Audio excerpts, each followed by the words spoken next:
the poll manifesto, sir, about 6 guarantees, sir.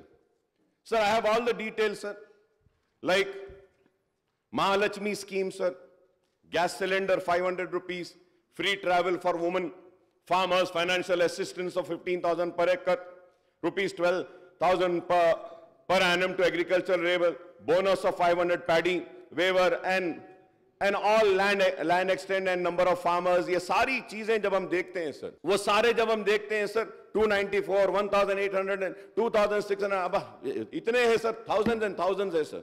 And I wish you all the luck, because I know this, sir, because I know this. Congress have ruled this country and ruled the state 16 times, sir. Very learned people are there, educated people are there, they know how to rule, and I'm sure and I'm confident they are going to fulfill the promises. ప్రభుత్వం ఏర్పడినటువంటి 48 గంటల్లోనే మా గౌరవ ముఖ్యమంత్రి యనమల రేవంత్ రెడ్డి గారు మహాలక్ష్మి పథకం ప్రారంభం చేయడం జరిగింది అధ్యక్ష. దాంట్లో భాగంగా ఆర్టీసీ బస్సులు మహిళల అధ్యక్ష సమాజంలో సగభాగం, వారికి ఎన్నో ఇబ్బందులు, ఎన్ని కష్టాలు, కొన్ని చెప్పుకునేవి ఉంటాయి, కొన్ని చెప్పుకొని ఉంటాయి, కొన్ని ఇంట్లో తల్లిదండ్రులకు కూడా చెప్పుకొని సమస్యలు ఉంటాయి అధ్యక్ష. చదువుకోవాలని ఆకాంక్ష, చదువుకోవాలంటే వసతులు లేని పరిస్థితులు, ఉద్యోగం చేయాలని ఆకాంక్ష, ఉద్యోగం చేయాలంటే కూడా ఆర్థికంగా ఇబ్బందులు అధ్యక్ష.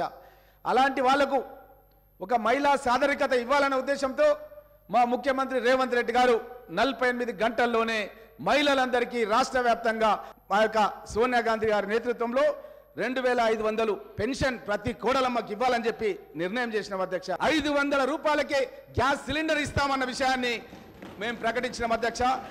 కాంగ్రెస్ ప్రభుత్వం ఏర్పాటైన 100 రోజుల్లో మేము ఈ యొక్క 6 పథకాలను ఖచ్చితంగా పేద ప్రజలకు, తెలంగాణ ప్రజలకు మేము కాంగ్రెస్ పార్టీ గ్యారంటీ కార్డులో చెప్పినటువంటి పథకాలన్నిటి కూడా అమలు పరుస్తామని చెప్పి సంతోషంగా తెలియజేస్తున్నాం అధ్యక్ష.